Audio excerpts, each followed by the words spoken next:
Alors bonjour à toutes et à tous, j'espère que tous les malades et que tous les covidés vont bien. Donc aujourd'hui, deuxième et ultime vidéo sur le chapitre des défaillances de marché. On va voir l'asymétrie d'information. Qu'est-ce que c'est? Prenez l'exemple d'une transaction économique avec deux agents économiques. Une asymétrie d'information se produit quand l'un des deux agents a plus d'informations que l'autre. Tout simplement. Donc ici, on a l'une des conditions de la concurrence pure et parfaite qui n'est pas respectée, c'est évidemment l'information libre, gratuite et non manipulée. On a étudié et on va étudier deux formes d'asymétrie d'information. La première forme, c'est la sélection adverse. La sélection adverse, qu'est-ce que c'est? Prenez l'exemple de vous êtes jeune, vous avez 18 ans bientôt, vous allez acheter une voiture d'occasion. Et là, vous aurez le choix entre des voitures de bonne qualité et des voitures de mauvaise qualité, qu'on va appeler en économie les tacos, ou encore les lemon, L-E-M-O-N, c'est un terme anglais.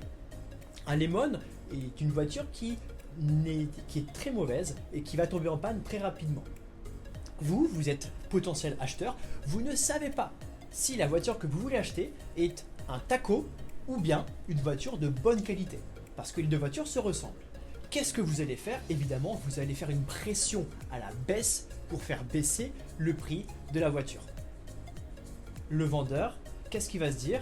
Si c'est un vendeur d'une voiture de bonne qualité, il va se dire, le prix que vous me proposez, monsieur ou madame, il est beaucoup trop faible pour ce que vaut ma voiture.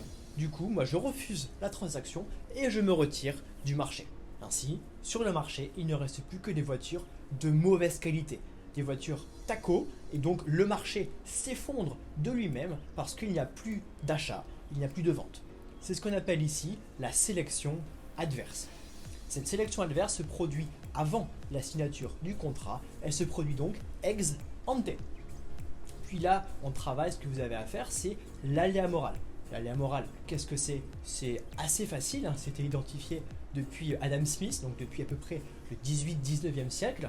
C'est un agent isolé d'un risque se comportera différemment que s'il était exposé au risque. Très simplement, si vous avez un téléphone portable et qu'il est assuré contre la casse, contre le vol, peut-être que vous prendrez plus de risques avec votre téléphone que s'il n'était pas assuré. Si vous avez une voiture et qu'elle est assurée contre le bris de glace, la casse et le vol, peut-être que vous allez prendre un peu plus de risques que si votre voiture n'était pas assurée. C'est ce qu'on appelle l'aléa moral. L'aléa moral est une asymétrie d'information qui se produit ex post après la signature du contrat. Donc ici, pourquoi est-ce qu'on a une asymétrie d'information? Parce que l'assureur ne sait pas comment vous allez gérer la voiture, comment vous allez utiliser votre iPhone. Vous le savez, l'assureur ne le sait pas. C'est une asymétrie d'information. Donc ici, c'est les deux principales asymétries qu'on a vues dans ce chapitre. Lundi, on verra les moyens des pouvoirs publics pour lutter contre ces asymétries d'information. Et mardi, nous démarrons un nouveau chapitre sur l'opinion publique, un chapitre de sciences politiques, enfin j'ai envie de dire. Donc je vous souhaite à toutes et à tous une bonne soirée, un bon week-end et n'oubliez pas de faire le travail pour lundi. Salut!